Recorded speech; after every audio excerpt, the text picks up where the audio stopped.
What is going on? It is Sunday, May 8th, 2022, and I am here this late night to bring you another coding video. Happy Mother's Day, by the way, and I hope you're enjoying your day. I hope it was a nice one, and yeah, I had a good time. I spent some time with my mom, and yeah, in general, this is just, a little cloudy, but what can you do? May and is supposed to be spring. I think it's still winter right now, as far as I'm concerned. Cloudy and cold, but I'm having a good time and I'm coding. All right, so a little less busy than yesterday, which means that I get to do a more interesting problem today. Another fundamental problem. And before I continue, this is my channel, Coding with Shaft. I think I should have reminded you that, and I'm still deciding between Shaft the Algo Man and Coding with Shaft. I would put a poll out there, but I don't think it's quite popular enough for anyone to really answer it. But if you do watch this video and you do have a preference and you do even get this far, just feel free to leave a preference in the comments. I would appreciate it very much. Anyway, yeah, so remember to like, subscribe, comment in the section below, and leave me feedback. I would love to hear what I can do to improve this channel. I'm going to try promoting this channel more. And I also, just a note, I put a discussion thread in my Twitter link and in the description of this video as to the description of the code. I code these challenges before, and I make sure I understand everything well. I don't copy or anything, and I make sure I word the solution well, and I write my own code, and I understand what's going on, or at least I try to. And yeah, if I come off like I'm not, please let me know. Okay. Alright, so let's get into it right now. The problem is called, and it's 17, so it's one of the early Leetcode problems. Letter combinations of a phone number. Okay. And it's got 9,832 likes to 674 dislikes, so it is a super popular problem. Okay, so I'm going to like it. Okay, let me bring, sorry, there's a loud bird in the background, but hopefully it's not too annoying. Yeah, so, okay, so let's start with this problem. Okay, given a string containing digits from 2 to 9 inclusive, return all possible letter combinations that the number could represent. Return the answer in any order.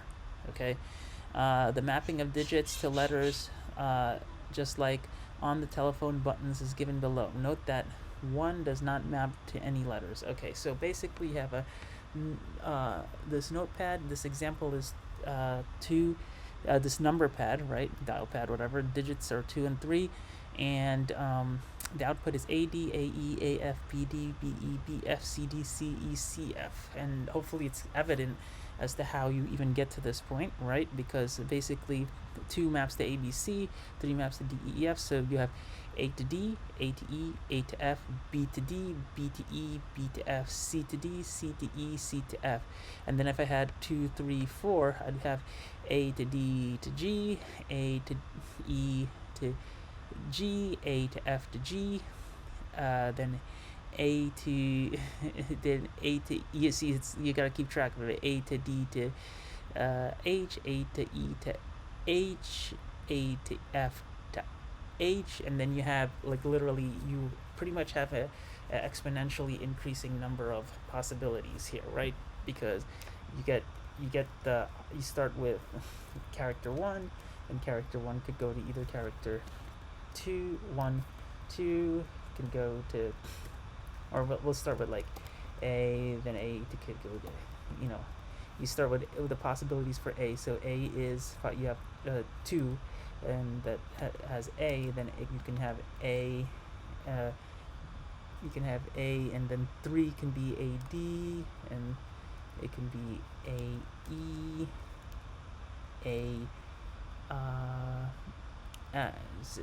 AF, right? And then you could have, the possibilities are B,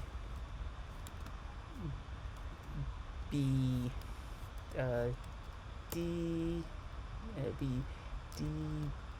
B, E, B, B, F, and so on and so forth, right? And then imagine that and then you have C, right? And then that can be C, E, C, D, C, F, right? Then you can imagine that you keep expanding, then all of these turn into their own subtree when you have 3 letters involved, and it becomes, again, exponentially large in time and space, right? The number of possibilities. So you'll have all those, and obviously it starts off with a single digit. You can only get 3 letters or 4 letters in certain cases. So the best thing to do, I think, to start off with in this problem, hopefully you understand the tree-like structure of the possibility space, is a map. Let's start with the map and let's get into the code in a little bit. So you have this map,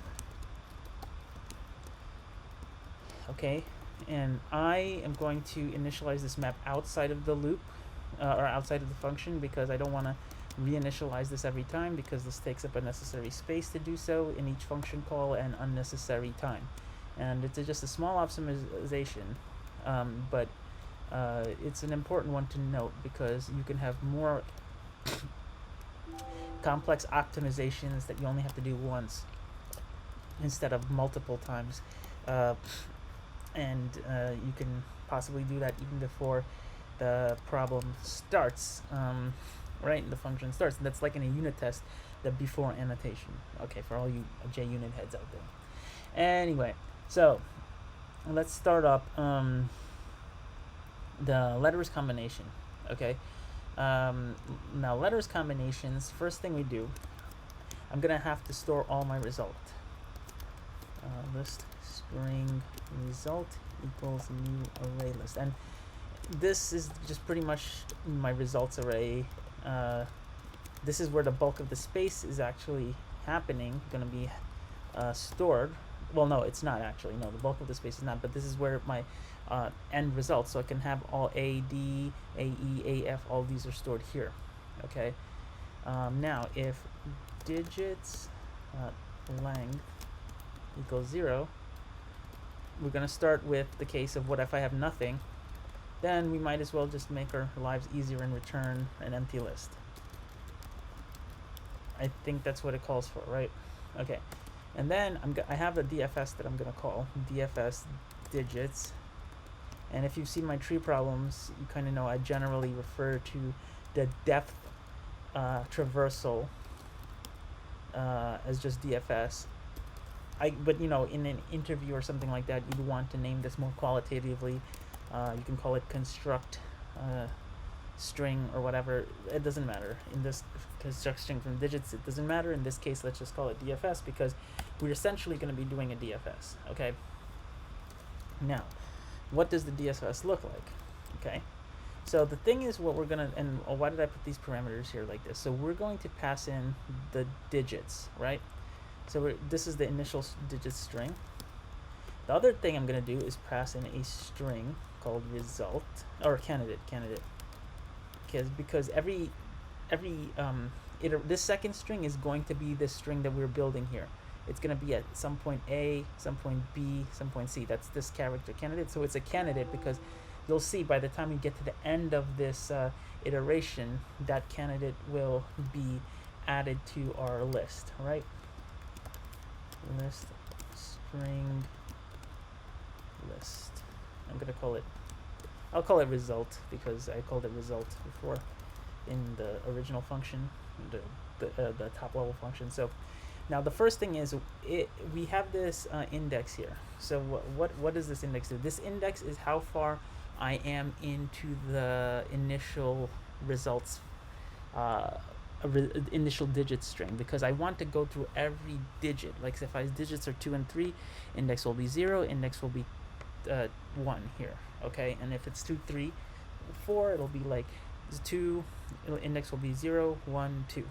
Okay, so index, I'm going to do that because I'm going to go the depth and traverse the depth by going through each digit. So the first thing is, if we want to create our base case, if index equals digits.length, that means if we've gotten at any point to the very end of the digits array, we add the result to the result string. Okay, and that will be the candidate that we've built up so far. In some lexicons, this CS terminology, CS lingo, when an index is passed in a recursive sense, like here it's usually called a build index. That's just, for your edification. Now, I'm going to write out the characters that I want to associate with each string. So I have this digit map, right? This digit map is this I created here. I will get the character value digits dot index. Okay, now what does this mean? Okay, this is just saying that yeah, I'm going to get the character. So this will be I'm going to get all the characters that are associated with each digit. So if I have 2 will map to this chars will be A, B, C. Okay, so that's what and then 3 will be, so this is what the mapping is doing, D, E, F, and whatever. There will be 4 characters. So now that we have the characters, the final thing I want to do is iterate through chars.length. I want to iterate through each character, and if you haven't seen this kind of problem before, this DFS kind of thing, where this is basically a multi-tree problem. This is a tree, right? So you can think of this as a binary tree, except it's not binary.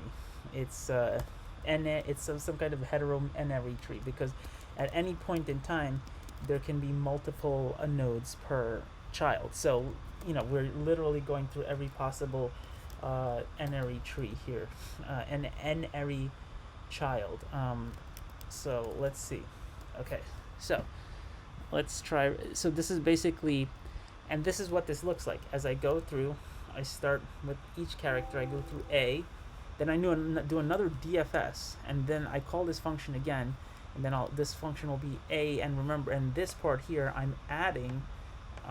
So I'll be adding an E, and then on another iteration I'll be adding F, and I'll be adding a G, because we want a 2 stands for A, B, C, D, and A, B, C, and then 3 goes to D, E, F right here. So I'll be iterating on each iteration. When I call A, then I'll DFS in, and then I'll add AE, and then that recursion will be done.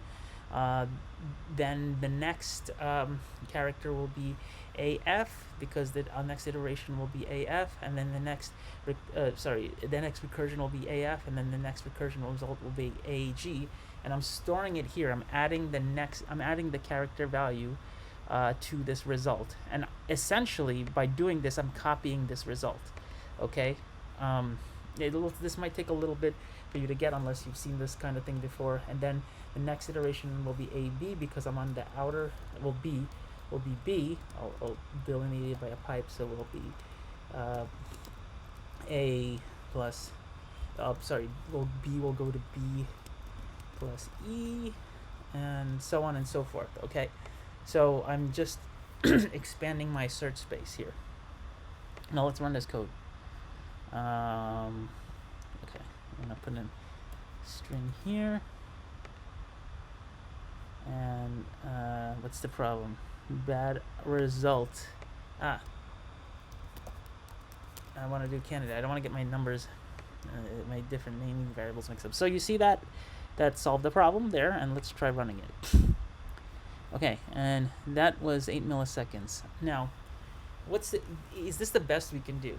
Okay, because this, if you look at this is an exponentially increasing thing, right? Because if I have 1 digit, it's fine. But what if I have 2, 3, 3, 4, 5, 5, 5, 5, 5? Okay, this space of like recursions is going to get humongous, because it's going to be 2. So there's 3 possibilities, right? 3 possibilities times another 3 possibilities times another 4 possibilities times another 4 possibilities times 2 times 4, and as you can see, what's going to happen, 3 3, 3, 3. I don't know which character has 4, but maybe one of them has 4. What are the digits? There's 4 possible characters it maps to, and then as you can see, you're basically increasing your your space. You're increasing the space and the time, because you need to store all these intermediate results. Now, let me show you something, I'll show you a magic trick. Okay, in computer science, there's a little magic trick called backtracking. Let me show you what that looks like. Now, builder candidate, and what I want to do, I'm going to use a string builder. You'll see here why. And there's a lot of nuance in this, why I'm using a string builder here. Or there's some nuance as opposed to a string. But in order, you'll have to, this could be tricky, and this is very important to understand. So candidate append cars I, candidate. So you see what I'm doing? I'm adding to the string builder here, and then after I'm done depth diving into the recursion, deep diving, then I'll do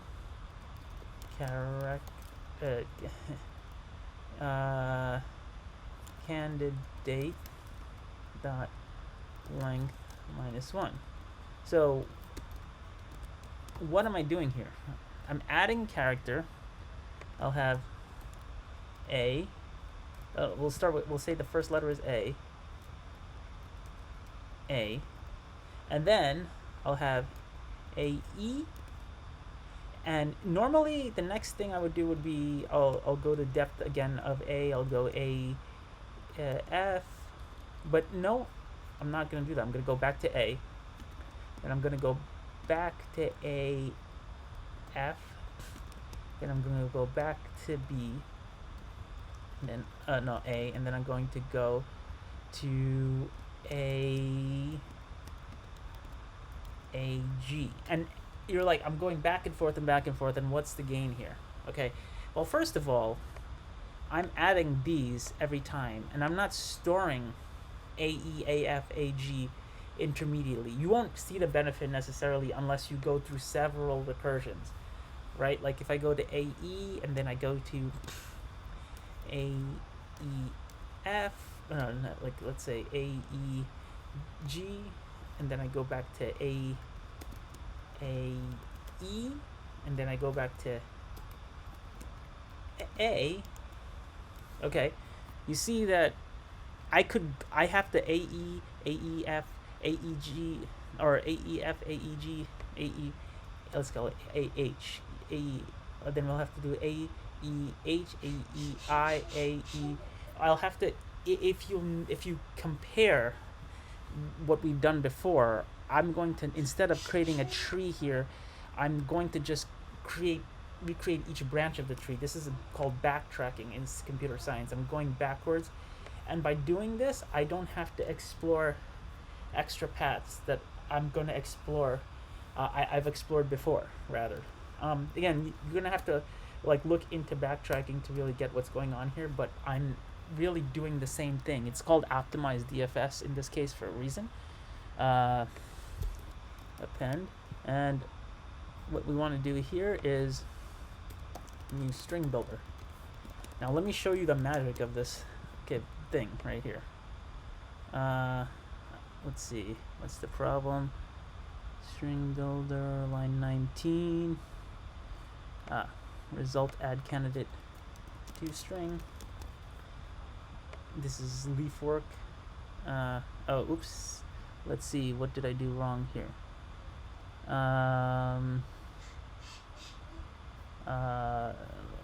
Let us see. I could have done something. Candidate.length. Candidate. Okay. No, that's right. Okay. Now, result that add candidate to string. That makes sense. There must be something. Okay. I think I see. It's not append, it's delete. Delete. I'm sorry, I didn't want to confuse that. So delete caret candidate. Now let's write that again. There you go. Now watch the magic. Here we go. Live coding. And look how much faster that is. That's 8 milliseconds to 1 millisecond. And if you can see my runs in the past, 13 milliseconds was the time, 14 milliseconds. Now the savings is humongous, and you're no longer doing all the n, taking all that n space, right? The space went up. You're no longer taking all that extra time to go through each iteration, like A B, A B C, A B, A B E, A B, A B F, or like you see what I'm saying? I'm now only saving the final iteration, going backwards and just expanding the tree. Okay, and that really cuts down the time to basically an almost it turns this operation from an exponential operation, right, to n to the fourth operation, and turns it into a much faster operation, which it's in order to solve exactly how fast that is, you're going to have to do some time complexity analysis, right? But essentially the backtracking solution, right, you're converting the original n exponential, right, to approximately 4 to the n times n. And now again, why do you have 4 to the n? Because you basically have n is the length of the digits, right? So you have how many digits? You have the number that you have inputted, right? And it's 4 because 4 is the maximum number of characters that I could possibly have in this map here. Okay, so let's see. Yeah, like if I have 4 here, I have 4 here, because otherwise it would be 3 to the n power. So basically I have and n, this n number here is because I have, for each digit, I'm also multiplying this space. Now that space complexity, you're only saving n, right? The space complexity used to be exponential, like 2 to the n, etc. power, or 4 to the n power space. In this case, I'm only saving the final results, so I have only the length of the digits and the number of results I want to save. So again, this is much faster than if we were just doing a brute force operation here. You can look into how the space complexity works later, but notice that the change was simply, in this case, 1 line worth. Okay, so that's it for today. That's a huge problem, a huge explanation, and I hope you liked it. I will see you next time, and like, subscribe, and do all that good stuff. I'll see you around.